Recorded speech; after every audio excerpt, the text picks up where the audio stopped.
Hello students, in this video we are going to discuss very two important terms of this chapter which are stress and strain.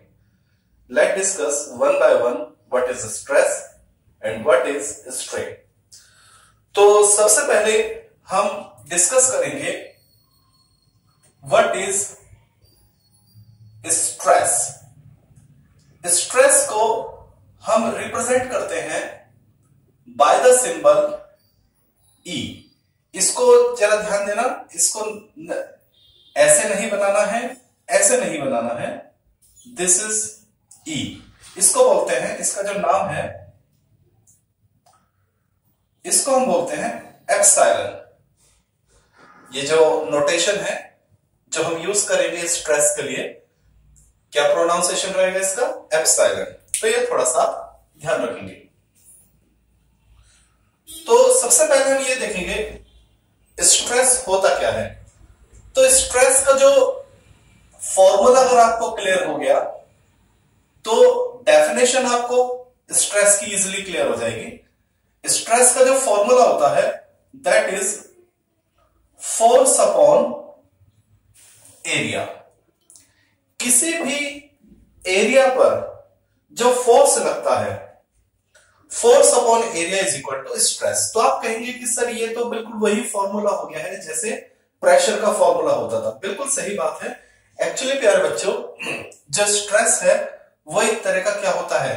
Pressure ही होता है। लेकिन pressure को हम normally use करते हैं liquid के लिए और गैसेस के लिए। तो सॉलिड के लिए हम जो टर्म यूज करते हैं उसको हम क्या बोलते हैं? स्ट्रेस। प्रेशर और स्ट्रेस एक ही चीज है, लेकिन बस डिपेंड करता है किस नोटेशन को हम कहां यूज करें।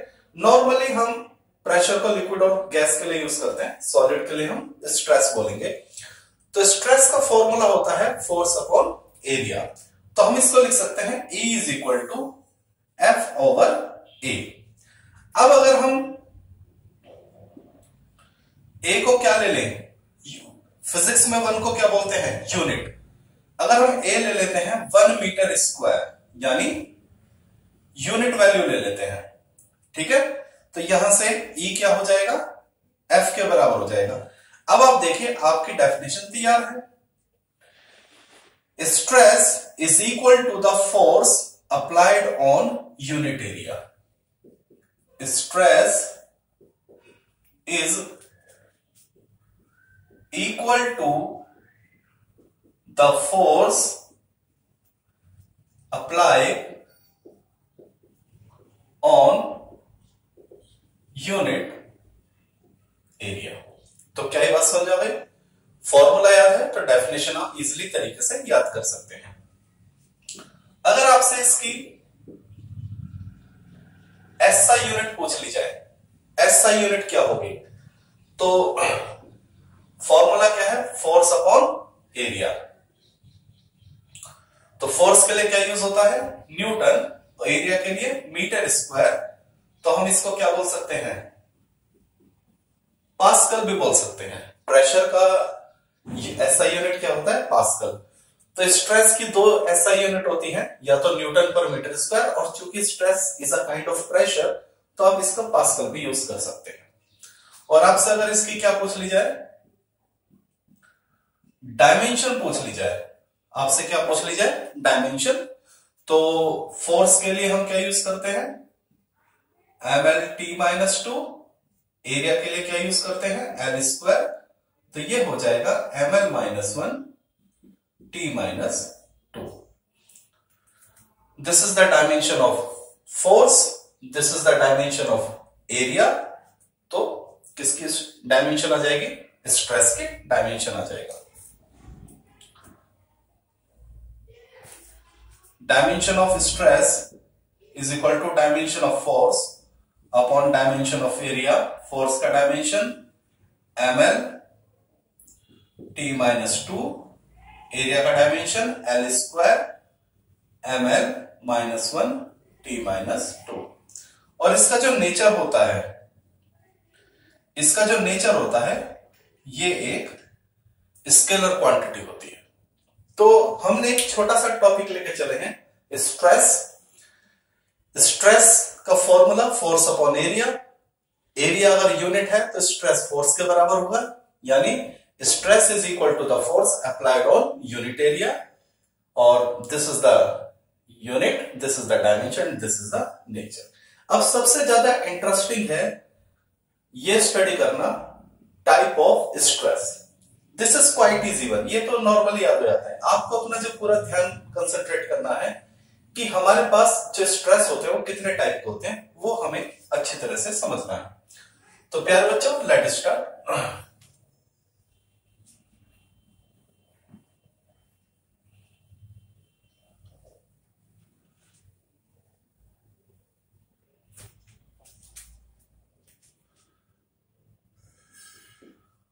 Type of stress. तो देयर आर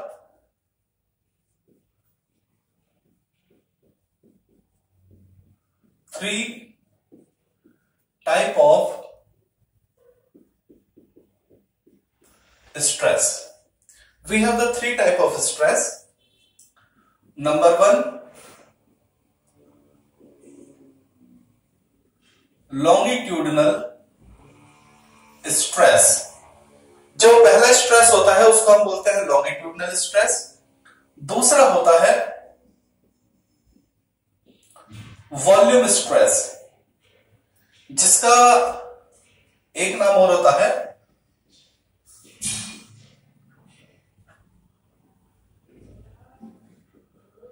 हाइड्रोलिक,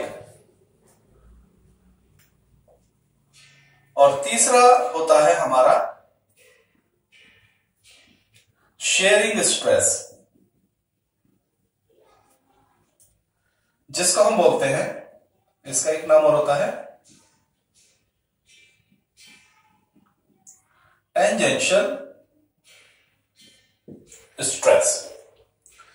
तो we have the three type of stress, और हम इनको वन बाय वन स्टडी करते हैं।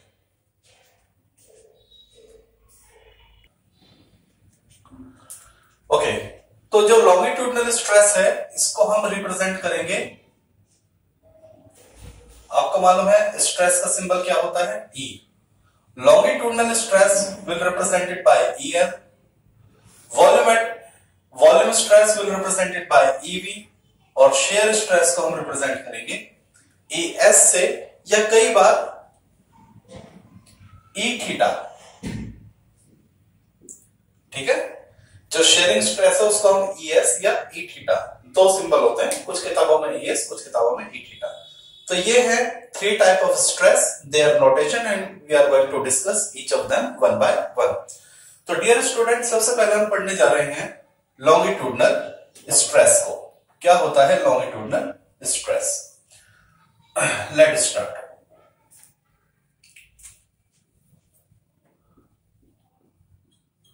longitudinal stress, EL। जो स्ट्रेस है वो लॉन्गिट्यूडनल कब कहलाएगा, तो इसको जरा समझ लीजिए। इसकी जो शर्त है जरा इधर ध्यान दीजिए। सपोज ये हमारे पास, ये हमने कोई भी एक वायर लिया, वायर किस फॉर्म में होता है, सिलेंड्रिकल फॉर्म में होता है। ठीक है, और हमने क्या किया, ये इसका area, this is the area, और ये लोअर एरिया। ठीक है, अब हम क्या करते हैं, ये जो एरिया है इस पर हम फोर्स अप्लाई करते हैं। ये देखिए, ये हमने क्या अप्लाई किया, फोर्स। और हम ऐसे भी कर सकते हैं,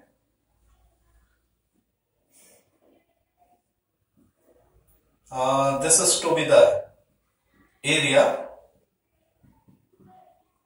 और यहां हमने ये फोर्स ऐसे अप्लाई किया। तो अगर आप ध्यान देंगे तो यहां पे फोर्स आउटवर्ड है और यहां पर फोर्स क्या है, इनवर्ड। ओके, तो इस केस में अगर आप देखेंगे दो बातें हैं। नंबर वन, फोर्स परपेंडिकुलर है एरिया के, और इधर भी फोर्स क्या है, परपेंडिकुलर है एरिया के। नंबर दो, फोर्स क्या है, आउटवर्ड, फोर्स इज आउटवर्ड, और इधर फोर्स क्या है, फोर्स इज इनवर्ड। तो यहां पे वायर को खींचा गया है और यहां वायर को दबाया गया है।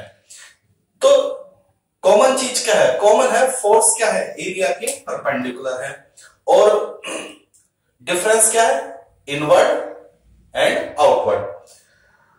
तो देखा जाए प्यारे बच्चों, ये भी क्या है, लॉन्गिट्यूडनल स्ट्रेस, और ये भी क्या है, लॉन्गिट्यूडनल स्ट्रेस। तो कब स्ट्रेस लॉन्गिट्यूडनल होता है, तो देखिए स्ट्रेस ऐसे लिखेंगे, when the applied force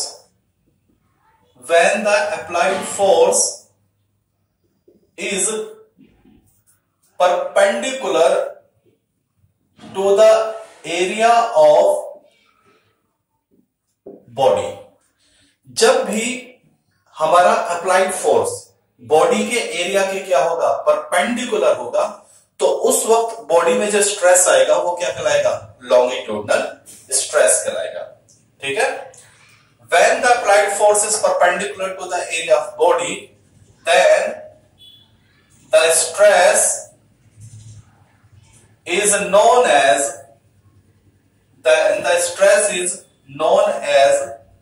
longitudinal stress। तो जो स्ट्रेस है प्यारे बच्चों वो क्या कहलाएगा, लॉन्गिट्यूडनल स्ट्रेस। ओके, तो लॉन्गिट्यूडनल स्ट्रेस का फॉर्मूला क्या बनेगा, longitudinal stress EL is equal to F upon area. Applied force और वो एरिया जिस पर फोर्स वर्क करेगा। क्लियर हो गया, लॉन्गिट्यूडनल स्ट्रेस की definition, this is the formula, और जो यूनिट होगी, यूनिट वही न्यूटन पर मीटर स्क्वायर। क्लियर, चलिए अब जो लॉन्गिट्यूडनल स्ट्रेस है बच्चों वो दो तरह का होता है। There are two type of longitudinal stress। Number one, देखिए जब फोर्स एरिया के क्या हो, परपेंडिकुलर, तो डेफिनेट है स्ट्रेस क्या होगा, लॉन्गिट्यूडनल। बात समझा गए, यहां भी स्ट्रेस क्या है, फोर्स परपेंडिकुलर टू एरिया, ये भी क्या होगा, लॉन्गिट्यूडनल। लेकिन जब फोर्स क्या हो, आउटवर्ड, जब फोर्स क्या हो, आउटवर्ड, तो तब जो ध्यान देना, यहां पे कौन सा स्ट्रेस आया, यहां पर आया longitudinal stress.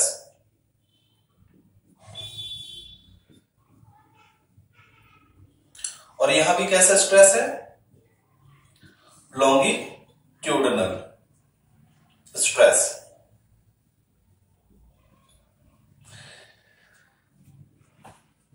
Force perpendicular to area यानी स्ट्रेस कैसा होगा, लॉन्गिट्यूडनल। लेकिन अगर वो फोर्स आउटवर्ड है तो ये जो लॉन्गिट्यूडनल स्ट्रेस है इसको हम बोलते हैं टेंसाइल स्ट्रेस। ध्यान देना, लॉन्गिट्यूडनल स्ट्रेस टेंसाइल स्ट्रेस कहलाएगा अगर फोर्स क्या है, आउटवर्ड, और लॉन्गिट्यूडनल स्ट्रेस कंप्रेसिव स्ट्रेस कहलाएगा, कंप्रेसिव स्ट्रेस अगर फोर्स क्या है, इनवर्ड। तो हमारे पास दो तरह के लॉन्गिट्यूडनल स्ट्रेस होते हैं।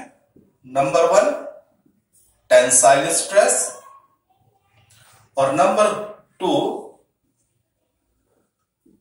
Compressive stress.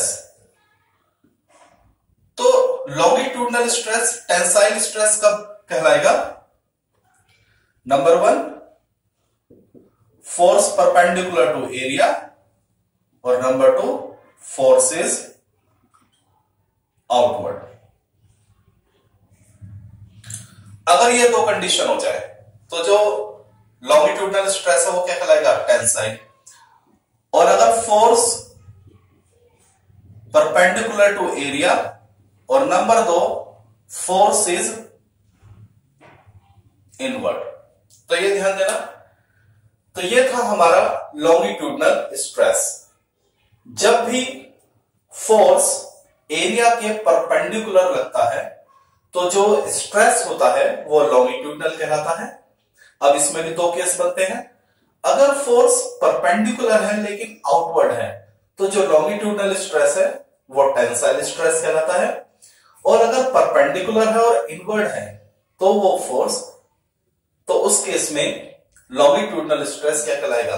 कंप्रेसिव स्ट्रेस कहलाएगा। क्या ये बात समझ में आ गई? चलिए आगे बढ़ते हैं नंबर 2 पर।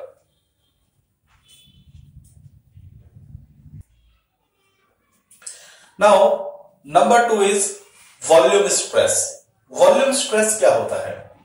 तो वॉल्यूम स्ट्रेस को समझने के लिए कुछ केस हम थोड़ा सा डिस्कस कर लेते हैं प्यारे बच्चों। मान लीजिए वी हैव अ लिक्विड, हमारे पास एक लिक्विड है, ये हमारे पास एक लिक्विड, ओके, ये हमारे पास एक लिक्विड, और हमने क्या किया है, इस लिक्विड में एक बॉडी को इमर्स कर दिया। मान लीजिए ये एक बॉडी, इस बॉडी को हमने क्या कर दिया? लिक्विड में इमर्स कर दिया। तो जो लिक्विड है वो क्या करेगा? इस पर चारों तरफ से फोर्स अप्लाई करेगा, ये यानी फोर्स ऊपर से भी लगेगा, दाएं से भी लगेगा, नीचे से भी लगेगा, बाएं से भी लगेगा। यानी बॉडी पर जो फोर्स लगने वाला है, ये जो लिक्विड है, जब हम किसी बॉडी को लिक्विड में इमर्स कर देते हैं तो लिक्विड उस पर क्या लगाता है? फोर्स लगाता है। कैसे? एक तो परपेंडिकुलर और नंबर 2 टोटल एरिया पे फोर्स लगाता है। देखिए कई बार जब किसी बॉडी पर फोर्स लगता है तो उसके दो केस बनते हैं। फोर्स या तो पूरे एरिया पे लगता है या कई बार फोर्स थोड़े से ही एरिया पे लगता है। जैसे मान लीजिए हमने किसी बैग को अपने कंधे पे पुलअप किया, तो वो जो बैग है वो फोर्स केवल कहां लगाता है? हमारे शोल्डर पे। पूरी बॉडी पर फोर्स नहीं लगाता, केवल हमारे शोल्डर पे। या हमने किसी बैग को ऐसे पुलअप किया हुआ है तो वो जो बैग है वो फोर्स केवल कहां लगाता है? हमारी उंगलियों पे, पूरे हाथ पे नहीं लगाता है। तो डेली लाइफ में कई बार क्या होता है, फोर्स किसी बॉडी पर लगा लेकिन वो फोर्स जरूरी नहीं है कि पूरी बॉडी के पूरे एरिया पर वर्क करे, वो बॉडी के थोड़े से एरिया पे वर्क करता है। तो वो केस था लॉन्गिट्यूडनल स्ट्रेस का। लेकिन जब फोर्स बॉडी के पूरे एरिया पे कवर करता है तो उस केस में जो स्ट्रेस आता है उसको हम बोलते हैं वॉल्यूम स्ट्रेस। तो मान लीजिए हमारे पास एक बॉडी है, उसको हमने क्या कर दिया? किसी लिक्विड में इमर्स कर दिया। तो अब लिक्विड उस पर क्या लगाएगा? फोर्स लगाएगा।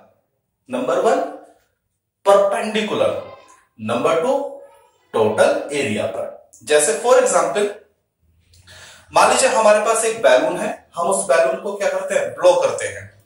तो जब हम बैलून को ब्लो करते हैं तो बैलून को ब्लो करने का मतलब बैलून के अंदर क्या है?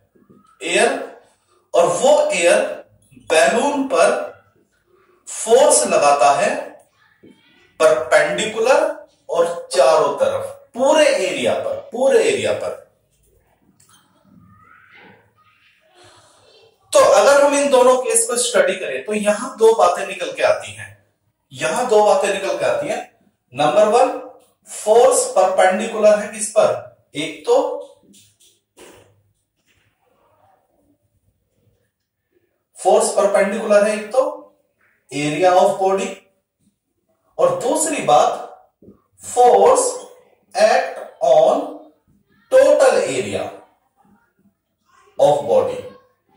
जो फोर्स है वो केवल कुछ एरिया पे नहीं, वो वर्क करता है बॉडी के टोटल एरिया पे। तो उस केस में जो स्ट्रेस बॉडी के अंदर आएगा वो कहलाएगा वॉल्यूम स्ट्रेस। तो क्या होता है volume stress?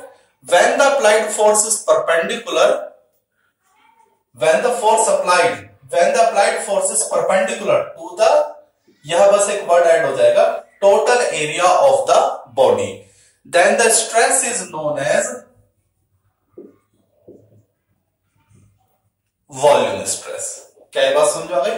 Okay, volume stress का फॉर्मूला वही फोर्स अपॉन एरिया। देखिए we have the three type of stress, लेकिन स्ट्रेस चाहे कैसा भी हो, मैं आपको बता रहा हूं फॉर्मूला तीनों का क्या बनेगा, force upon area.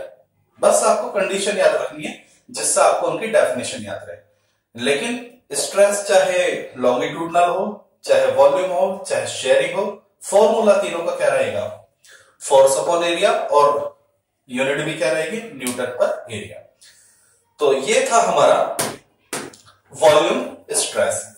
Longitudinal stress और वॉल्यूम स्ट्रेस में कॉमन बात क्या है, फोर्स परपेंडिकुलर रहता है एरिया पे। और डिफरेंस क्या है, डिफरेंस है कि लॉन्गिट्यूडनल स्ट्रेस में जो फोर्स होता है वो पूरी बॉडी के पूरे एरिया पे नहीं लगता, थोड़े से एरिया पे लगता है, जबकि वॉल्यूम में क्या होता है, वॉल्यूम स्ट्रेस में जो फोर्स है वो बॉडी के टोटल एरिया पे वर्क करता है। ठीक है, चलिए now let's move on the third stress.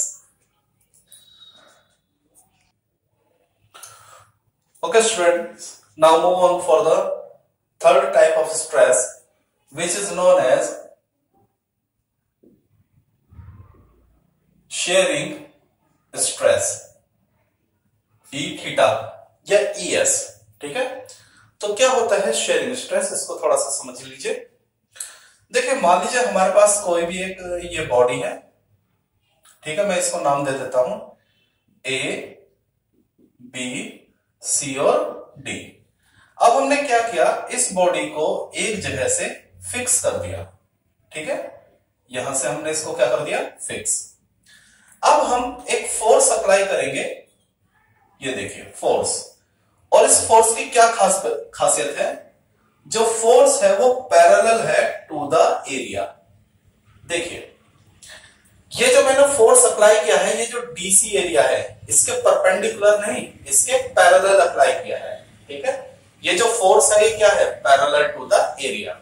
तो जब ये फोर्स इस पर लगेगा तो ये जो डीसी एरिया है ये थोड़ा आगे खिसक जाएगा, by the effect of force A भी क्या होगा, वही रहेगा। क्यों, क्योंकि उसको आपने फिक्स कर दिया है। तो मान लीजिए जब इस डीसी एरिया पर फोर्स लगेगा तो ये जो डी पॉइंट है, मान लीजिए डी पॉइंट खिसक के डी डैश पे आ जाता है, और ये सी पॉइंट खिसक के सी डैश लोकेशन पे आ जाता है। तो जो डी सी सरफेस है उसकी जो नई लोकेशन होगी वो होगी ये। ठीक है, फोर्स लगने से पहले डीसी, फोर्स लगने के बाद जो डीसी है वो कहां चला जाता है, खिसक जाता है, और नई लोकेशन क्या हो जाती है, डी डैश सी डैश। तो फोर्स लगने के बाद जो बॉडी की शेप हो गई वो क्या हो गई, A B C dash D dash. तो हुआ क्या, जो बॉडी है वो थीटा एंगल क्या हो जाती है, खिसक जाती है। मान लीजिए डी से डी डैश कितना है, एक्स, और सी से सी डैश कितना है, एक्स। कितनी शिफ्ट, ये जो एक्स है इस एक्स को बोलते हैं शिफ्टिंग, इस एक्स को क्या बोलते हैं, शिफ्टिंग। कई बार न्यूमेरिकल में पूछ लेता है कैलकुलेट द शिफ्टिंग, तो यानी आपसे एक्स पूछा जाएगा। ठीक है, ओके। तो इस तरह का जो केस होता है उसको हम क्या बोलते हैं, शेयरिंग स्ट्रेस। तो शेयरिंग स्ट्रेस क्या होता है, when the applied force is parallel, इससे पहले दो में क्या था, perpendicular. When the applied force is parallel to the area of body then the stress is known as shearing stress. Clear हो गया। लॉन्गिट्यूडनल और वॉल्यूम स्ट्रेस में क्या होता है, फोर्स परपेंडिकुलर होता है, लेकिन शेयरिंग में क्या होता है, फोर्स पैरेलल होता है। तो जब भी किसी बॉडी पर फोर्स पैरेलल लगता है तो उस बॉडी के अंदर जो स्ट्रेस आता है उसको हम क्या बोलते हैं, शेयरिंग स्ट्रेस बोलते हैं। और शेयरिंग स्ट्रेस का अगर आपसे फॉर्मूला पूछा जाए तो प्यारे बच्चे मैंने बोला है स्ट्रेस चाहे कोई भी हो, लॉन्गिट्यूडनल वॉल्यूम शेयर, तीनों का फॉर्मूला क्या होगा, फोर्स अपॉन एरिया, और यूनिट भी क्या होगी, सेम होगी। तो प्यारे बच्चों, इस वीडियो में हमने जो टॉपिक कंप्लीट करा है वो है what is stress and the type of stress. तो ये आपको पता होना बहुत जरूरी है, क्योंकि अगर आपको स्ट्रेस और टाइप ऑफ स्ट्रेस मालूम है तो आगे के जो टॉपिक है वो आप इजिली समझ पाएंगे। तो खास तौर से जो टाइप ऑफ स्ट्रेस है इसका आपको ध्यान देना है। ओके।